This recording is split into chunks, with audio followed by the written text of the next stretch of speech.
అంబానీ ఇంటి పెళ్లి గురించి ఇప్పుడు దేశమంతా మాట్లాడుకుంటుంది. వేల కోట్ల ఖర్చుతో ముంబై వీధుల్లో ఒక రేంజ్లో పెళ్లి జరిగింది. ఈ పెళ్లికి ఇండియాలోని పాపులర్ యాక్టర్ అంతా దాదాపుగా వచ్చేశారు. టాలీవుడ్ నుంచి మహేష్, రామ్ చరణ్తో పాటు బిగ్ స్టార్స్ హాజరయ్యారు. ఈ పెళ్లికి అమితాబ్ ఫ్యామిలీ కూడా హాజరైంది. అయితే పెళ్లి వేదిక సాక్షిగా ఆ కుటుంబంలో కలహాలు బయటపడినట్లు చర్చ జరుగుతోంది. అభిషేక్, ఐశ్వర్య విడిపోయారనే డిస్కషన్స్ కూడా స్టార్ట్ అయిపోయాయి. అనేక మంది స్టార్స్ తమ కుటుంబాలతో వచ్చారు. అయితే బచ్చన్ ఫ్యామిలీ మాత్రం వేరేగా వచ్చింది. ఇదే ఆ డిస్కషన్కు ప్రధాన కారణంగా మారింది. ఐశ్వర్య సినిమాలు తగ్గించాక బచ్చన్ ఫ్యామిలీతోనే కలిసి ఉంటుంది. అయితే పెళ్లిలో మాత్రం ఆమె వేరేగా కనిపించడం ప్రతి ఒక్కరిని షాక్కి గురిచేస్తుంది. కూతురు, అల్లుడు, మనవరాలతో కలిసి అమితాబ్, జయ ఫోటోలు దిగారు.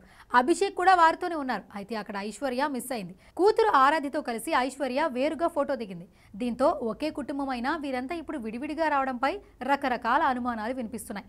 నిజంగా వీరి కుటుంబంలో కలహాలున్నాయా, లేదంటే వారు ముందొచ్చి ఈమె ఆలస్యమైందా అనే చర్చ జరుగుతోంది. ఎంత లేట్ అయినా కూడా కుటుంబం పెద్ద కుటుంబం నుంచి విడిగా రావడం అంటే అనుమానించాల్సిందే. దూరం కావాలనే దూరంగా ఉన్నారా, పెళ్లిలో దూరం చెప్పింది అదేనా అనే డిస్కషన్ జరుగుతోంది. మరి దీనిపై క్లారిటీ రావాలంటే బచ్చన్ ఫ్యామిలీ నుంచి స్పందించాల్సిందే.